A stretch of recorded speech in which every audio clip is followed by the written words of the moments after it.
My name is David Donaldson with the National Center for Grow Your Own, and we would like to welcome you to our webinar today that is featuring the incredible Grow Your Own work happening in the Commonwealth of Virginia. Today, going to be joined by amazing panelists from the state level, district level, or for those who are tuning in here from Virginia, divisional level, as well as from the educator preparation provider level. So you'll hear the different perspectives. And those panelists, first, I have the distinct privilege of introducing a dear friend, Dr. Lisa Coons, the state superintendent of Virginia, and one of my favorite coworkers that I ever got to work with. So Dr. Coons, it's great to see you. Next up, I'll be introducing Dr. Coons's co-worker at Virginia Department of Ed, Rob Gilstrap, Assistant Superintendent of Educator Preparation.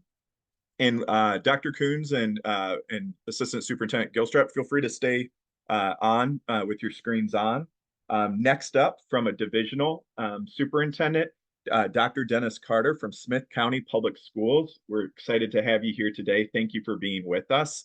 And then next up is Dr. Kim McKnight, Director of the Center for Teacher Leadership at Virginia Commonwealth University.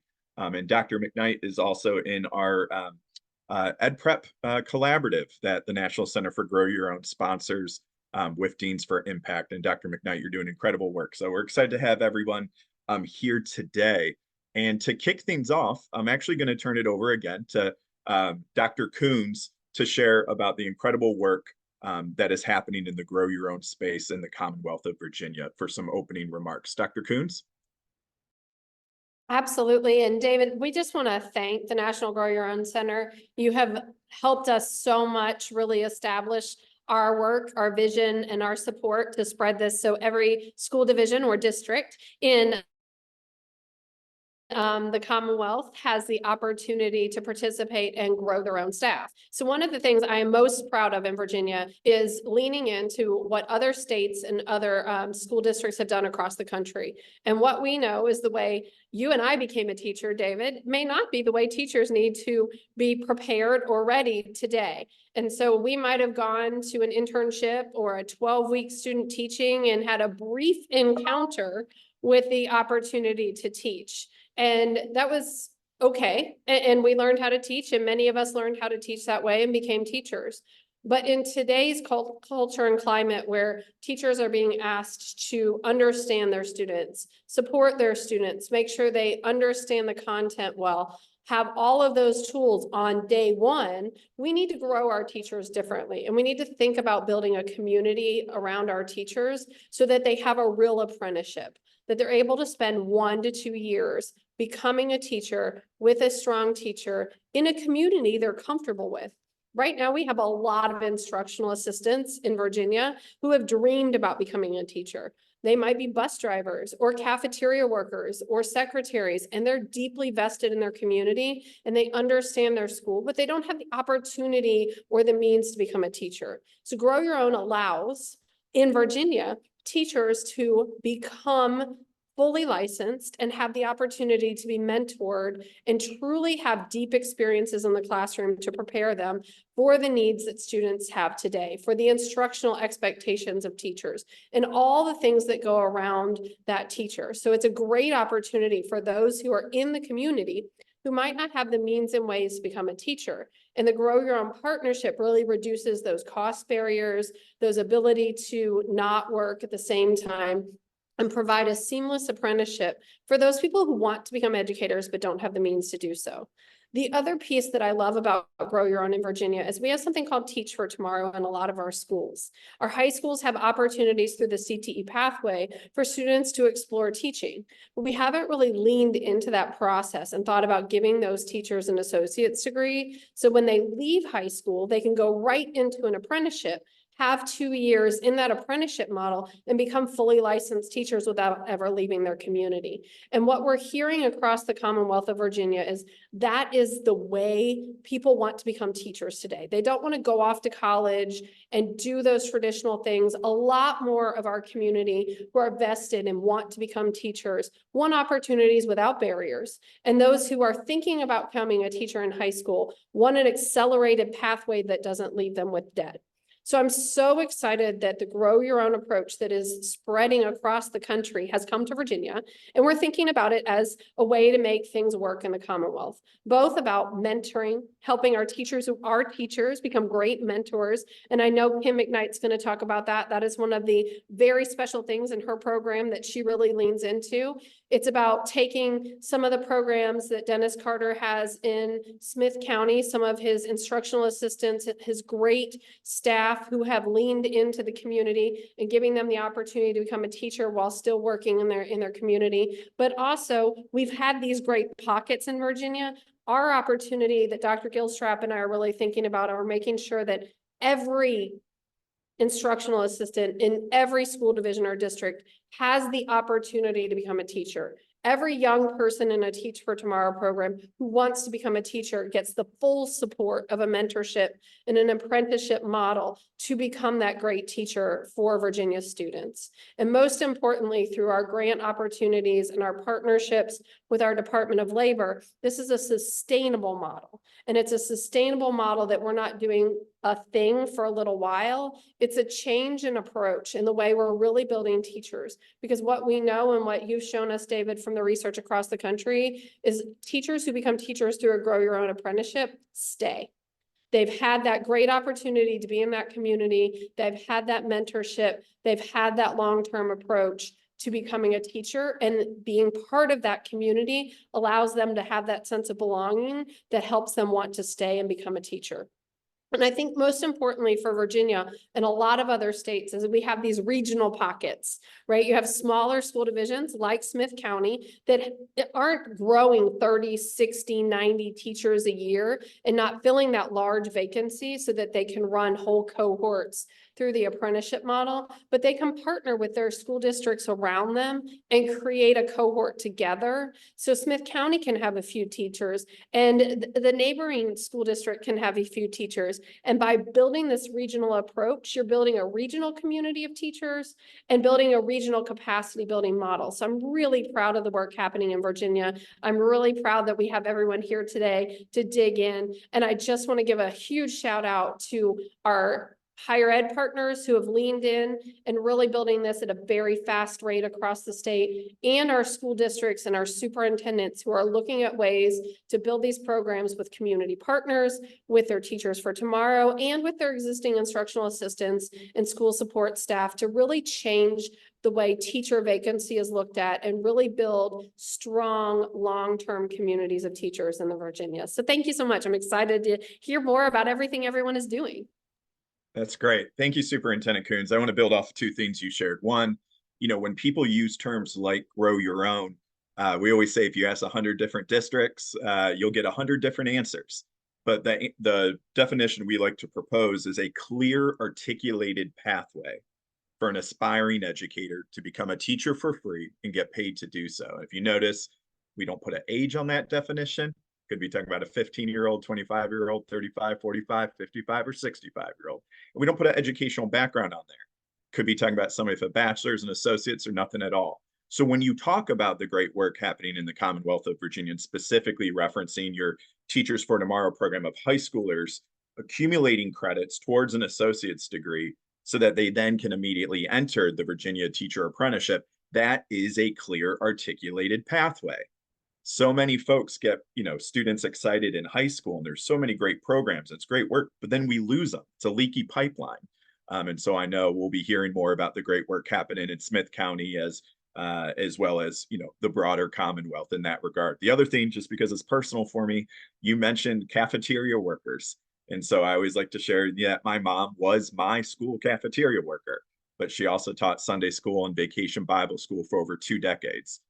She was not able to pay to go to college, and had there been a grow your own type program, that would have been amazing. And I know, last comment, Superintendent Coons, we both have a West Point connection.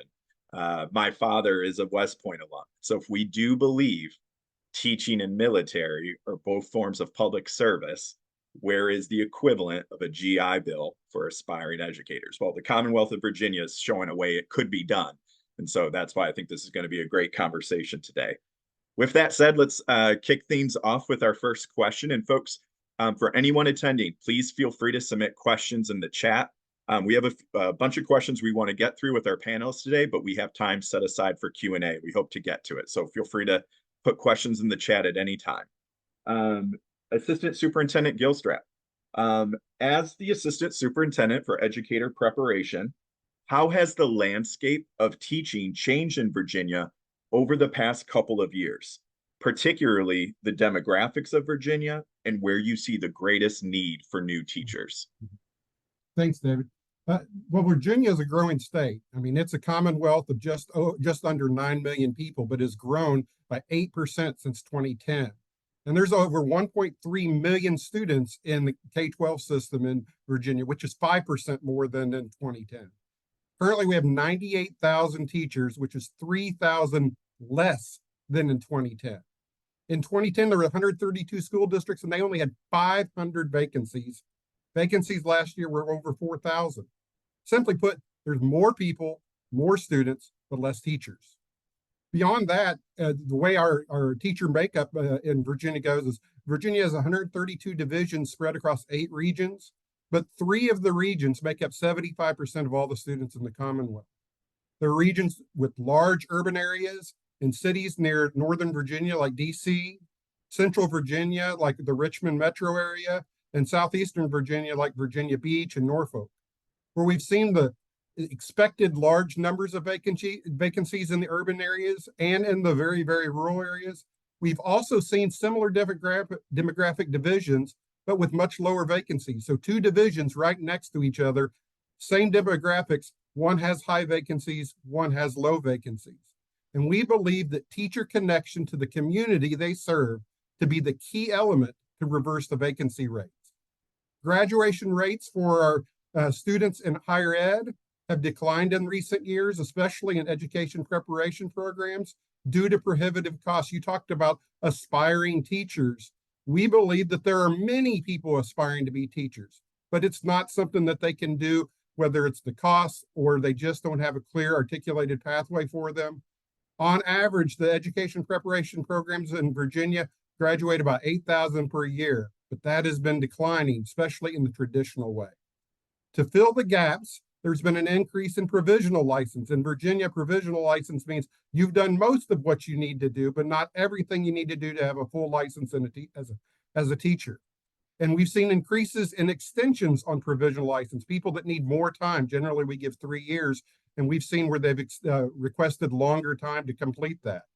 So in 2012, we had 94% of all of our teachers fully licensed and only 4% provisional license. Now we're at 84% fully licensed and 8% provisionally licensed. To address that, we've created pathways to include more alternate routes to licensure. But all in all these changes have contributed to us having less prepared teachers in our classrooms. And we believe the Grow Your Own pathway leads to higher preparation for teachers for our classrooms. So we definitely believe in that. Thank you. Thank you so much. I mean, I love that idea of better prepared individuals. I mean, the goal of Grow Your Own is, and I always say, feel free to laugh, but to eliminate the concept of a first-year teacher. And shouldn't that be the goal? Because our students deserve it, right? So speaking of somebody on the front lines, Dr. Carter, thank you for being here today and representing school divisions of Virginia and talk about the great work happening in Smyth County. Again, for those attending who are from anywhere outside of Virginia, school division is the equivalent of a school district. Just always want to make sure educators, we all have our acronyms, but we also have our terms. So I always want to try to translate. So Dr. Carter, as the current superintendent of Smyth County Public Schools, which is located in Southwest Virginia, describe the strategies you and your colleagues have employed to increase staffing within your region schools, highlighting your work to attract high school students into the teaching profession. Sure. So again, thank you for having me. I appreciate the opportunity to highlight the work that is happening in Smyth County and really throughout our region. I think the regional approach that Dr. Coons mentioned before will be a theme and what I share with you today. We have, and looking at high schoolers, we can think back to the reason that we went into public education and likely tie it back to an experience with a teacher, some type of moving experience with a teacher where they made an impact and you realize I want to have an impact as well.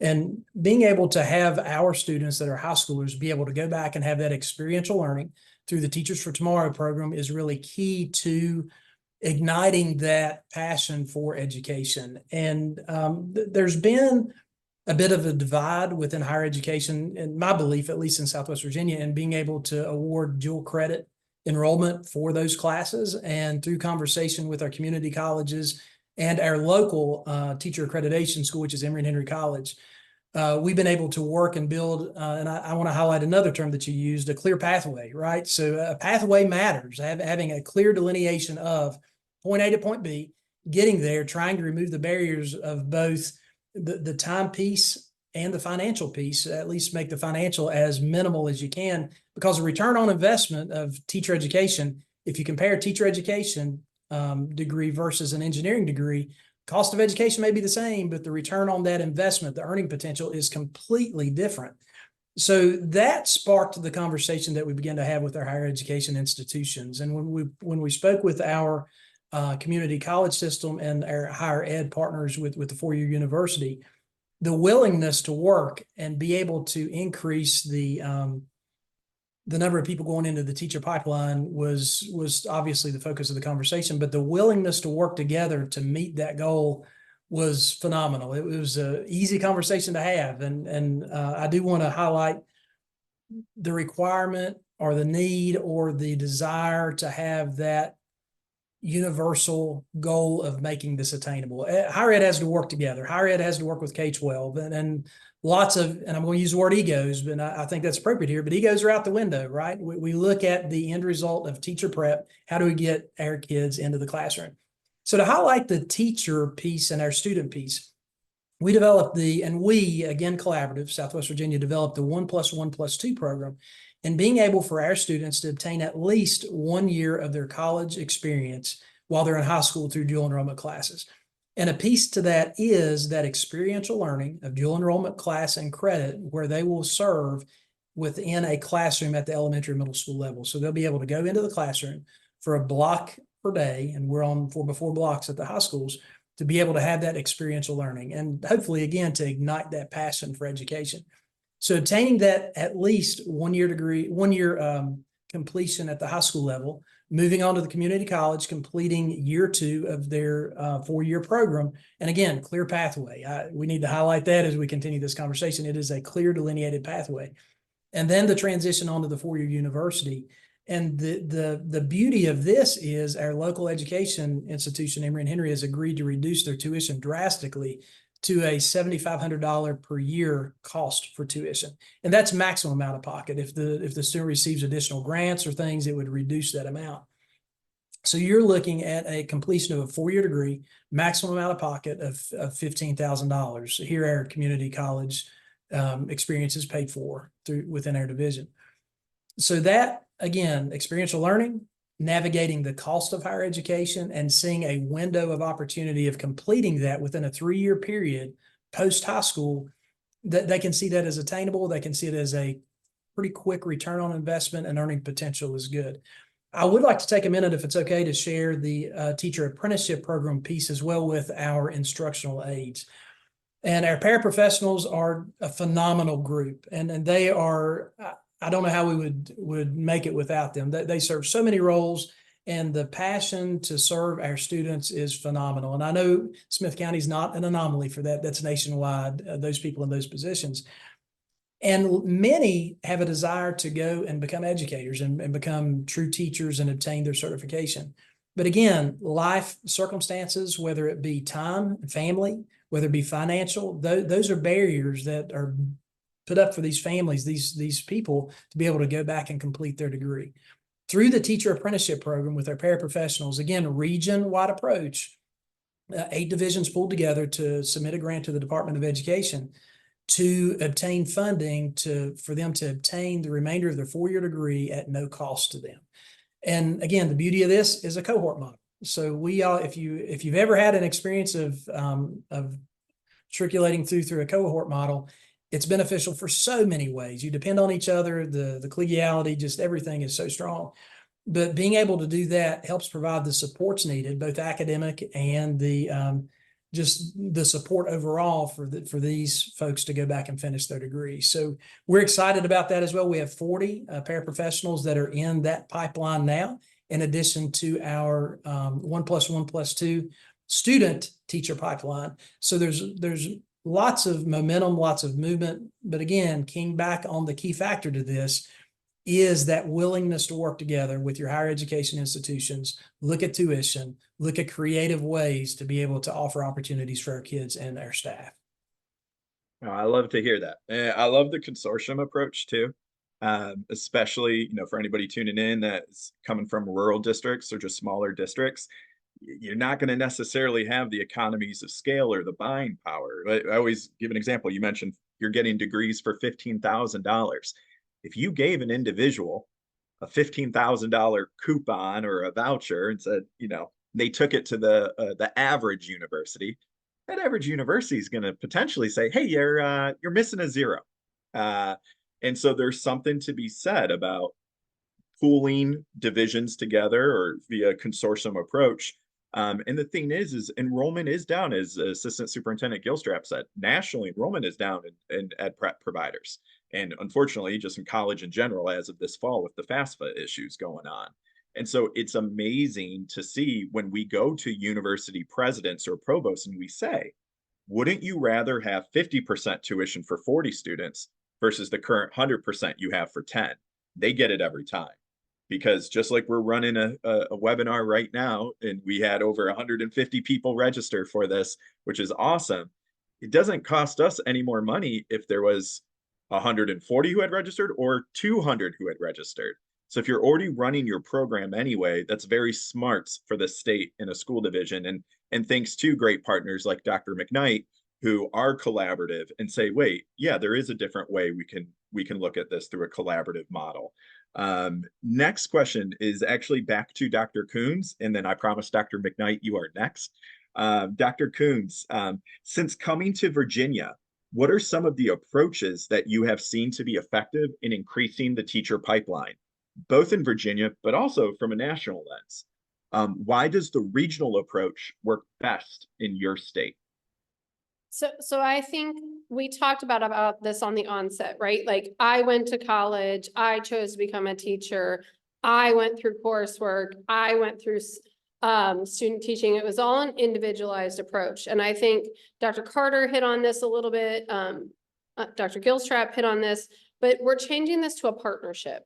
It's about creating this cohort within the school. It's about creating the partnerships with the universities, with the community college. I want to give Dr. Carter a huge shout out. He has a partnership with his community college. He has a partnership with his four-year entity. He also has community foundations coming in and believing in growing teachers and buying in. And then you have partnerships within these cohort models between the teachers, the aspiring teachers, the mentor teachers. So I think this whole grow your own approach is built on an us model versus a me model. It's about bringing people together. And I think the one benefit to a regional approach is you're bringing school districts together, you're bringing a community college and a higher education, and you're building this new approach that really is supportive around community. It's about what does our community need? Our community needs teachers. Our community doesn't need kiddos to go off, go to college, explore their world, and then come back and become a teacher. They need to grow the people inside their community who want to serve and become teachers. So how do we bring the community together?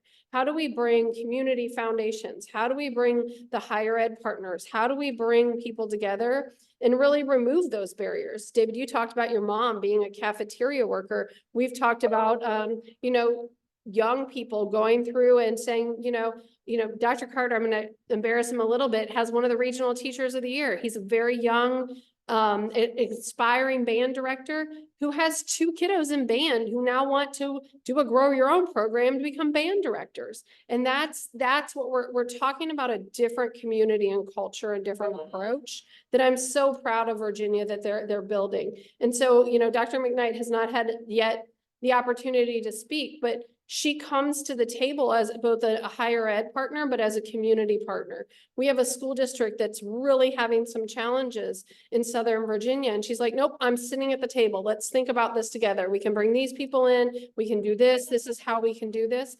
And this is a different approach to really growing our community, growing our educators. And I'm very proud of Virginia because it's not just happening in Smyth County and in Southwestern Virginia. It's not just happening at Virginia Commonwealth. You can see this happening all over the states in these networked hubs of communities coming together, determining how we need to address our teacher shortages, build our community up, and build our teachers from inside collaboratively and collectively. I saw a question in the chat that said, how do we fund this? How do we do this? It's about bringing the partners together, saying, you know what, it isn't the same cost to be an engineer to develop teachers. How do we drive that cost down? How do we bring community partners in? How do we make sure our apprentices are paid?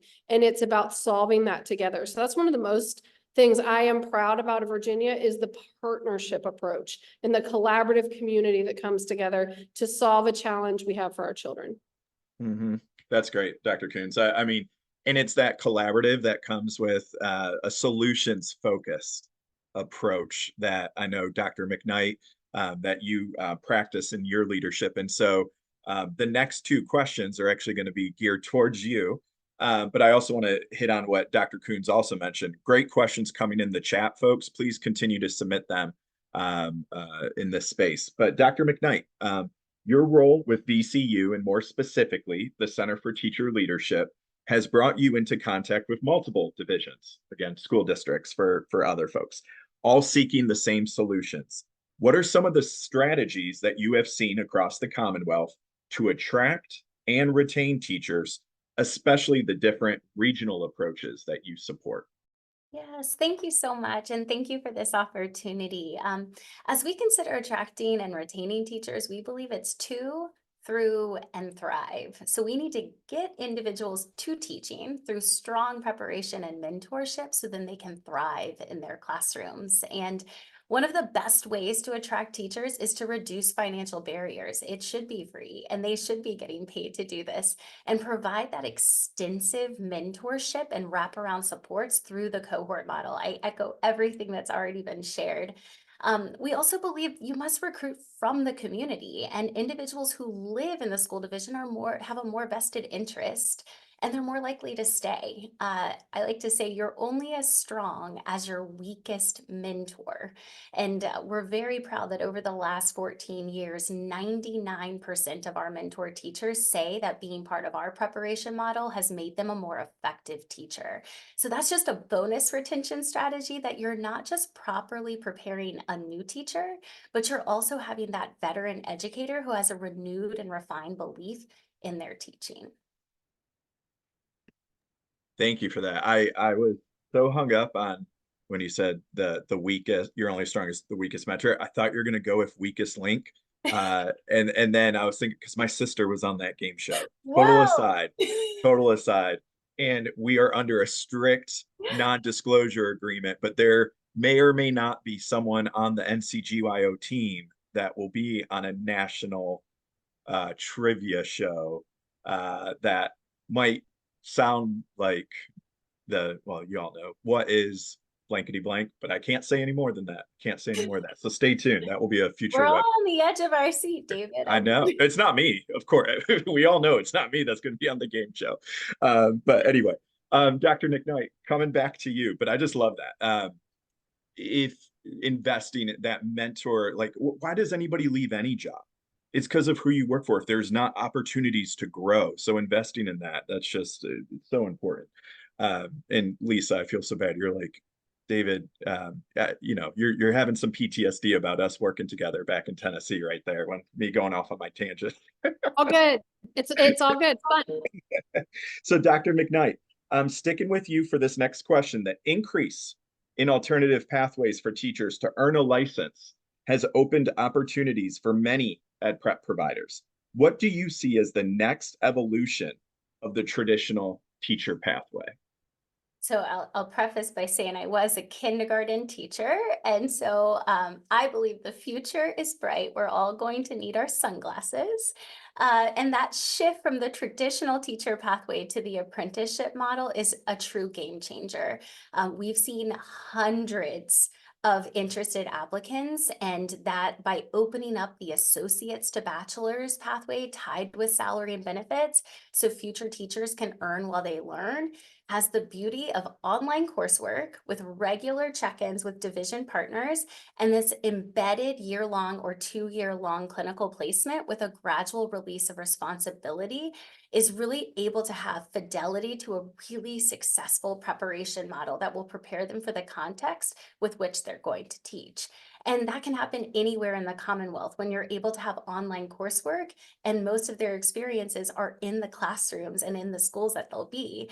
And so we know that you must begin with small pilots, and that's really how we started to grow, was begin small, find that rock star principal, find those rock star mentors, and find those rock star future teachers, whether they are the IAs, the bus drivers, the family members, just as you spoke, and then you can scale that up. And just as Dr. Coons and Dr. Carter said, we're really seeing the importance of programs in middle and high school. And I believe we should even be starting in kindergarten. The ideas of Teachers for Tomorrow and Educators Rising are that springboard into the teaching profession. And students are able to gain those valuable experiences and the college credits. That's what we need, so that when they finish high school, going into college, we're able to do this with such lower financial barriers than where we currently are. And you spoke about this partnership piece with K-12. I can't reiterate that enough. We, as educator prep programs, we are only as strong as our partnerships too. And that's a big piece of the work that we do, is all about partnering with all of the schools and the communities. And so once you're able to do that, and you've got your community college partners, which we also work on, but to Dr. Coons speaking to, outside of that, Department of Veteran Services, community foundations, local just clubs that are in that community, we're going as far as we can to try to find people to have those multiple pathways for students, so they have the opportunity to become teachers. That's great. Thank you. I love your point about, with the online programs, or, high quality programs like Virginia Commonwealth offering services online, that gives divisions and superintendents like Dr. Carter more options to consider. Oftentimes you see across the country, specifically in a lot of rural areas, there may be where the closest ed prep provider could be well over an hour away. And so now, as more high quality programs are available, that's about increasing access. And again, I think the biggest way to empower somebody is to give them choice.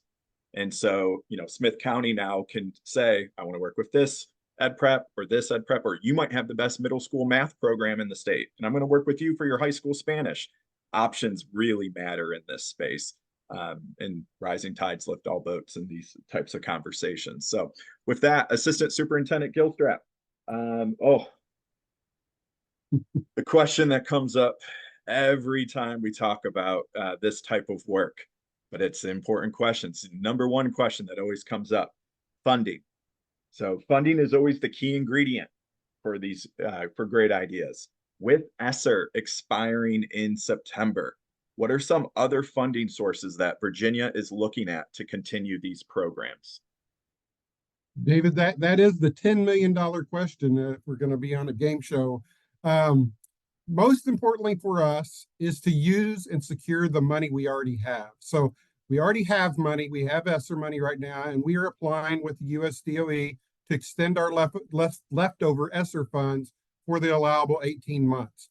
We're also praying and wishing that there is another reissuance of this, which Dr. Coons had mentioned earlier, that maybe we should have this on ongoing kind of funding. And you mentioned it as well with your parallelism to the military, as I'm a military person as well.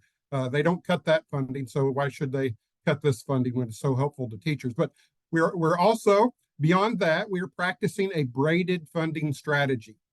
There are many funding sources out there that do not meet our needs by themselves, but combined potentially could be a sustainable funding source. Some of these funds include Title II, where we could use that for PD portions of the Grow Your Own project. We tap into DOLE, the Department of Labor and Industry funding, with ABA grants. Where there's also the SAFE grant, where you can get tuition or expansion money. Use money from IDEA for special ed teachers, or Title III funds for ESL teachers. Local funds, of course, from school divisions for salaries, which is the greatest cost. Industry partners with DOE, we're probably CTE and some of our other special areas. Institutes of higher education, universities and colleges by negotiating the reduction of tuition costs, which has already been brought up. And we've seen in our state, our EPPs definitely going the extra mile to cut their costs for this project and for this purpose. And we are very thankful for that. We also see community partnerships with like chambers of commerce and community colleges. Dr. Carter talked about his partnerships with them and how that could be financially beneficial to future teachers, and other federal sources like Pell Grants and potentially Perkins Grant for CTE. Additionally, here at VDOE, we constantly look for ways to streamline the licensure process and eliminate costly redundancies. We've done that in this last legislative session, probably saving each potential teacher close to $1,000 on the cost it takes to become a teacher through some of our regulatory changes. Yeah, I think there's so much good nuggets in there, on top of things that have been shared as well by Dr. Coons, Dr. Carter, and Dr. McKnight. Some of those things too, the fact of leveraging dual credit, in these Teachers for Tomorrow type programs. So it's reducing the barrier when we always keep the student first. And it's a customer or user design approach, removing those costs by eliminating years of college. I love the fact that Dr. McKnight, representing a four-year university, continues to bring up the power of partnerships with community colleges. That shows, to Dr. Carter's word choice, no egos involved. It's amazing. Well, I don't know if I'm a proud college dropout, but I am. When I did go back, I went to a community college, and it set me back on track for where I needed to be in life. And so that's another way of reducing costs, because it's about braiding funds. I love that, Assistant Superintendent Gilstrap, braiding funds, also tapping into these competitive grant opportunities, both from the Department of Ed and Department of Labor, but also reducing costs as we're hearing. And that's why I think this webinar is so useful and so important to have the state lens, division lens, and ed prep provider lens. Dr. Coons, is there something you want to jump in with there? Yeah, I think this leans into that partnership approach too. It's when everybody comes to the table, as you said, and solves a problem. How do the funds on the table reduce the cost? And when you're bringing community colleges and higher ed and business partners and looking at your federal dollars and your budget and your board, everybody around the table can solve a problem and put in-kind resources, dollars, reduce costs to the table to solve the problem. But if you only look at slices of the problem and you look at how do I pay for this piece, how do I pay for that piece, that's where the situation breaks down. Yep, that's right. That's right. I love that. Dr. Carter, we're going to come back to you on this one. And again, folks, please continue to put your questions in the chat. I can see that folks on the panel are actually multitasking and answering some of those as we get them. But Dr. Carter, coming to you. So this builds off of the question we had with Assistant Superintendent Gilstrap, but sustainability, it's critical for these programs to ultimately address the teacher shortage. Other than funding, what needs to be done at a division level or district level or community level to maintain? And I'm going to add maintain or expand your program. Yeah, and that's a great question. And any grant funds you receive, you think about sustainability post-grant. I mean, that's our job. We don't want to get into this and have 2 years of success and the funding gone and their program deflates. I mean, that's certainly not what we want to do. We want to build something that is sustainable beyond us, something that our kids will continue to benefit from and our community benefits from. And I think that the big piece of that is finding value in what we have and looking at the outcomes and highlighting our outcomes and highlighting the teaching profession and showing our successes. And truly, when we have completers in this program, highlighting their success, showing their pathway. Part of our charge as educators is to help our students who may not see a pathway in their life due to life circumstances, to show them that there are opportunities. and then to identify by student what those barriers are and to eliminate the barriers. And I, you know, in Smyth County and Southwest, we do take pride in that and really working with students to negate those barriers and to help them find successes. But I think that's a question that will resolve itself over time. I think that the excitement with implementation of the program, having students come through that are successful, seeing the minimal cost that is associated with obtaining your college degree and your teacher licensure, and then integrating into the classroom and seeing them in practice and doing the art of education truly with kids. I think that it's going to be a testimony to where the funding piece will take care of itself. And I know that in our community, there is such a charge and a need for educators, a need for medical professionals. I mean, there's lots of need, but it's our job, in my opinion, to develop those pathways, working and a collaborative, as Dr. Coons said, just to work with that collaborative within that space. And as Dr. McKnight said, or was shared about what her response, let's bring a table, sit down and see what the solution is, and let's work together to solve the problem. And that's where the power of all of this is, identifying the community issue and then sitting down around a table and how can we make this work and make it available for everyone. And that's our goal. And I think in time that will work out. Thank you. Thank you, Dr. Carter. I want to hit on two things. One, it might not be as explicit, but it's in all four of your comments. By being solutions oriented, by collaborating, but also with the specific examples that everyone has given, there's many common things, but one common thing I keep picking up on is that you all are being good stewards of taxpayer dollars. You're demonstrating what can be done with your return on investment. And that speaks, Dr. Carter, to, you know, having your board, for example, when you're showing what you've been able to do and with the board's approval thus far, it's going to be more exciting for them to see, yep, this is a good investment. We're seeing our return. And so hearing all the different examples of how Virginia is approaching this work, I just want to highlight that it's so important for getting long-term funding to show that you're good stewards of what you have. Vital to this work. The other thing, specifically to a comment you made, Dr. Carter, that it just kind of reminds me, and this is, I'm going to admit, this is a soapbox item of mine, but don't worry, not a game show. It's a little more serious. And this is not education specific, but just too many people in life suffer from low self-esteem. And so I love when I hear you, Dr. Carter, talk about removing the barriers. It's amazing when you just do the tap to the school cafeteria worker, the tap to the high school student that says, hey, have you ever thought about being a teacher? And when their response is, who, me? That's when you see the low self-esteem. And it's amazing how many people count themselves out before they even start. And so it's important for us to, when we identify that leadership potential, identify those people who have a heart for kids. And when we talk to our high schoolers, middle schoolers, and Dr. McKnight, to our kindergartners, I want to give you credit for that. When we say you're a leader, have you ever thought about being a doctor or an attorney? We need to say, hey, you're a leader. Have you ever thought about being a teacher, a doctor, or an attorney? So just want to highlight, Dr. Carter, appreciate the work you're doing to identify what some may call hidden potential. But that talent is there. That talent is amongst us in Virginia and throughout the nation. One more question from me before we go into Q&A. So again, folks, please continue to submit your questions. And this question is for Dr. Coons. Dr. Coons, you are always optimistic about the future of education. What would you say to those on this webinar to encourage them and to elevate the teaching profession? So David, you said this really well.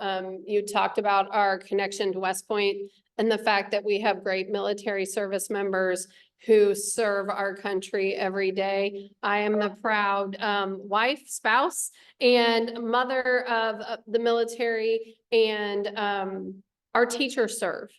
They serve our students, they serve our children, and they commit to a career of service as well. And we don't do a great job as educators telling our own story. And I've said this a couple times now.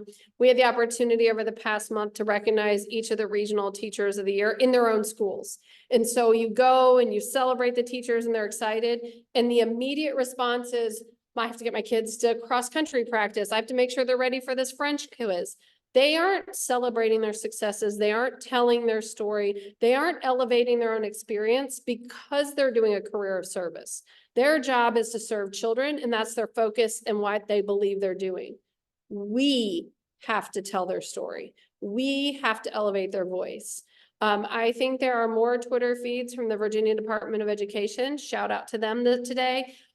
This week about Teacher Appreciation Week, probably 5, 6 an hour going out right now to elevate educators VA.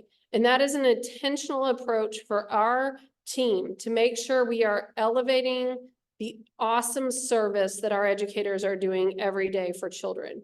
And once we can grow our own and we can talk about this project, but we also have to talk about the great work our educators are doing and make sure everybody understands this is a career of value. You said it's about teachers, doctors, electricians. Teachers are some of the best powerful profession that anyone can choose to be a part of and choose to serve the children and grow our children so that they can achieve their hopes and dreams. But the time is now, along with Grow Your Own, along with partnerships, to elevate our educators, tell their stories. They're busy serving. We have to help tell their stories. We have to talk about what our educators are doing. We have to remove the barriers for those who choose to become educators and make sure we're giving them a no-cost, low-cost way to become teachers, but also supporting them in elevating their work so that they want to stay teaching and making sure we're thinking intentionally about all the things that support our educators, whether it's great principals, whether it's great superintendents, whether it's great communities. We have to put a stake in the stand as community members to elevate our educators and elevate them every single day because they deserve it. They're choosing to serve. And it's one of the most important things each of us can do to support our teachers who are working so hard in the classroom to make a difference in students' lives. That's right. I love that focus on those who are in our classrooms already each and every day. It is Teacher Appreciation Week. And, you know, I've heard a lot of folks say different versions of this. And so I apologize, I can't give appropriate credit, but there would be no doctors, there would be no attorneys if there were no teachers. Every profession comes as a result of somebody having a teacher. So where would we be without them? Building off of our current teachers, Dr. Coons, you mentioned this in some of your opening comments, but I'm going to start with Dr. McKnight. Dr. McKnight, can you expand more about your work in that teacher mentorship space, especially with any registered apprenticeship? There is a term in labor that's called a journey worker, but it is, you know, the teacher that is serving as the mentor to the apprentice. Can you talk just more about or expand upon earlier comments about your mentorship models and different the impact of that work? Absolutely. And I appreciate the opportunity. I think, you know, as I said earlier, you're only as strong as your weakest mentor. And so we put a lot of emphasis on the selection process of the mentors. And so it's the power of the shoulder tap, not just for the future teacher, but for those veterans and the ones that get to say, I think you'd be great at this. And they're the same ones that say, who, me?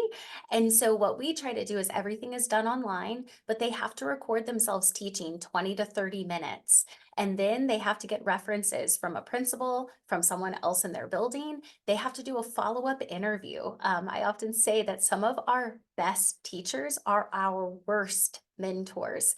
And what I mean by that is that teaching is so personal that when someone comes in as this new teacher and says, I want to change all the desks around, and the person starts to shake, that's because maybe this isn't the right fit for you to grow the next generation of teachers.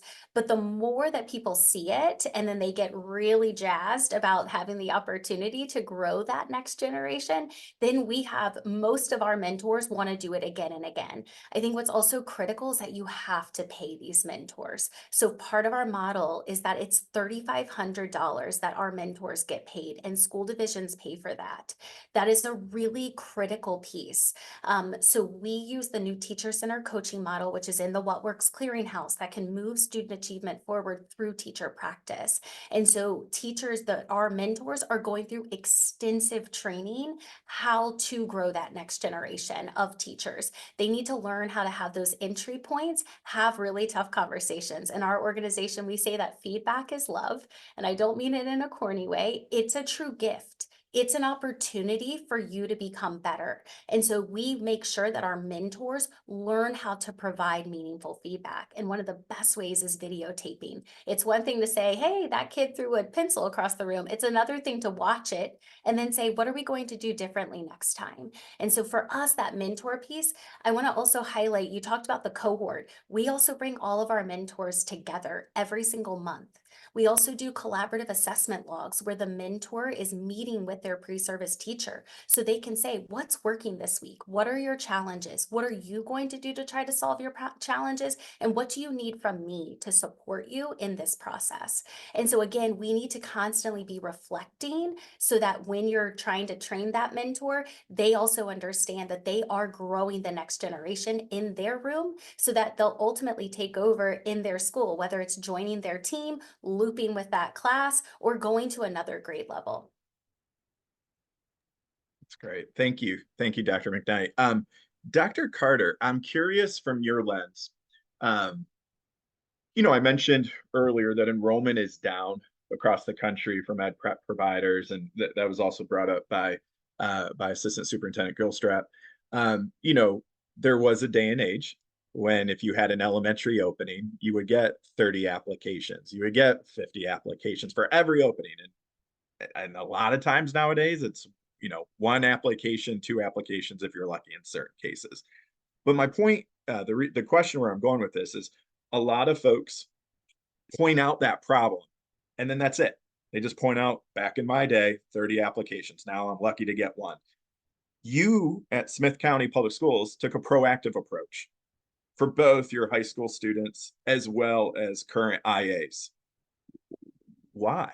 What was the reasoning? What was the rationale? What caused you to say, yeah, I have this problem just like everybody else, but I'm going to find a solution. I'm going to partner with other folks. I'm going to partner with my peers in other divisions. But what caused that? And what was the impetus for you to be proactive versus reactive?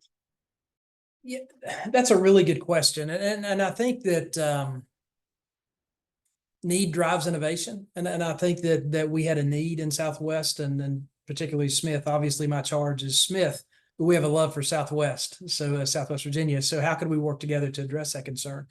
But I think there's an underlying layer too, and I mentioned it in the last question that I answered, and it's truly student driven. You know, you talk about focusing on the child and then focusing on the student and helping them attain. And we live in a low socioeconomic area. We live in an area where college does not seem attainable to lots and lots of our students. We live in an area where those that pursue a college degree may leave our area to pursue employment opportunities elsewhere. So how, as we as a division or we as a collaborative within Southwest, how could we work together to address those needs, address our teacher shortages, but also key in on students that may not see light at the end of the tunnel for opportunity?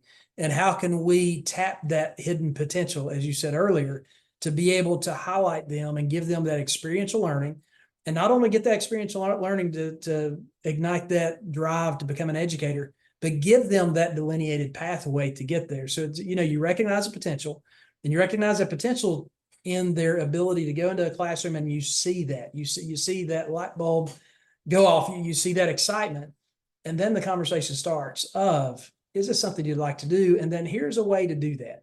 First generation college students, we have many educators in Smyth County that are first generation college students. I'm a first generation college student. I'm a product of community college on to 4-year university. That was my pathway, and being able to highlight and give those opportunities to kids. And again, we're giving an opportunity. I don't like that term of giving an opportunity. We're exposing an opportunity to them. It's there. Our hand is out. Grab our hand, go with us. We'll lead you. We'll be with you the entire way. And our goal, when you're finished, we want to employ you. We want to start our 30-year relationship with you as an educator while you're in high school. We want to start that early, and we want to help you through, see you through, lend that hand, and provide that support through the mentor type program opportunities that we have. And then we want you back with us. We want you to stay in Smyth County. We want you to stay in Southwest Virginia. And lots of reasons. We need educators. We need good folks to work with our kids. It's an economic development tool, so it's easy to get chambers of commerce and different organizations on board. There's all the arrows are pointing in the right direction for this to work. It's the lens that you look through and the story that you tell to the particular group that you're working with. Economic development, that's your board of supervisors, that is your chamber of commerce. Teacher education, well, that's your parent groups, that's your four-year institutions, that's your community college groups. So it's the stories you tell and the groups that you work with to see that hidden potential and see that we have the folks to make this work. How do we make, as we said before, the return on investment worthwhile for them to go into this profession and stay with us? Yeah, I love that. I think, you know, whenever I think about my mom, or I think about, you know, my first year of teaching, the paraprofessional that was with me, there's a reason as our organization, we will never, ever, ever say the phrase upskill, because my mom had the skill. The paras that I taught with had the skill. They knew more about teaching than I did as a first year teacher, but it wasn't a matter of skill, will, or intelligence. It was that financial barrier. And so removing barriers, exposing to opportunities, they earn it. It's not a handout. It's not a gift. These individuals earn that. And so Dr. Carter, I'm just follow up really quick. I'm curious too, have you, you know, when you've had any in your para program, your IA to teacher program, have you had any vacancies that now all of a sudden you have a new marketing strategy? Come and work in Smyth County schools, public schools, as an IA, and we'll help, you know, remove those financial barriers for you to become a teacher. Have you been able to, or have you considered being able to market that as a recruitment strategy? Certainly an internal conversation that we've had. We're not to the point financially, again, through the grant funding process, to be to that point as a marketable tool. But ideally, absolutely, those have been internal conversations that we do plan to use as a recruitment tool for sure. Well, I think it's an even better situation that you haven't had to use it yet, because you have so many folks already internally taking advantage of it. So that's awesome to see. I want to recognize time. And so with that, would love just to kind of do a closing thought of like, what advice do you have for folks tuning in from your seat, from state seat, districts, or division seat, ed prep seat, for the rest of the nation, to say, hey, if this is something that we've learned in Virginia, what could be replicated? Assistant Superintendent Gilstrap, I'll start with you. And if we just keep our comments probably no more than 20 seconds so that everybody can answer. Yeah, my advice would be, if you can't get the whole way there, if you can get some of the way there, that still helps a teacher become a teacher. You don't have to get it all the way to zero. Zero is our goal, but zero or close to zero is still a benefit. Yeah, don't let perfect be the enemy of good. Love it. Dr. McKnight? So I'll end with a question. Are we trying to prepare great college students or great teachers? And so in the educator prep space, as we continue to think about this conversation, it's one thing to write an essay, it's another thing to be able to inspire the next generation of our world. And so make sure that while you're thinking about this, connecting the coursework to the clinical placement and what is happening in that experience, and making sure that all of it is connected. I am so glad we are recording that, because we are going to use that, Dr. McKnight. And I don't know if we pay a royalty fee, but that is going to be used. That was brilliant. Thank you. Dr. Carter? Don't be afraid to ask questions. Don't be afraid to reach out to higher education and say, have you thought about doing something creative? Sometimes we sit back and wait in our silo for someone else to take the lead for innovation. Be that person. Be the person to spark the conversation, because inevitably others are thinking it. If you can sit around the table, there's solutions to almost every problem. You have not, because you asked not. Love it, Dr. Carter. And Dr. Coons, final comments. We can't do this alone. It's about partnerships. It's about capacity building. It's about braiding funds. It's about working together. So how do we bring everybody together to the table to build partnerships? Awesome. I want to thank everybody from Virginia, our panelists today, Assistant Superintendent Gilstrap, Dr. Carter, Dr. McKnight, and Dr. Coons, for being with us and sharing with us the great grow your own work happening in the Commonwealth of Virginia. Thank you so much for being here. Miles, if you want to just quickly show the last slide we have, it's just a contact us, because we will be posting this webinar available on our website in a timely fashion. And if we, he's getting the slide up now, but just if you go to www.ncgyo.org, we'll eventually have that posted. Soon we'll email folks who signed up for this webinar. But thank you so much for taking time out of your afternoon to attend. Thank you again to our amazing leaders to share the great work happening in Virginia. I hope everybody has a great rest of their day and a better weekend. Take care, everyone. Thank you for your time. Bye-bye.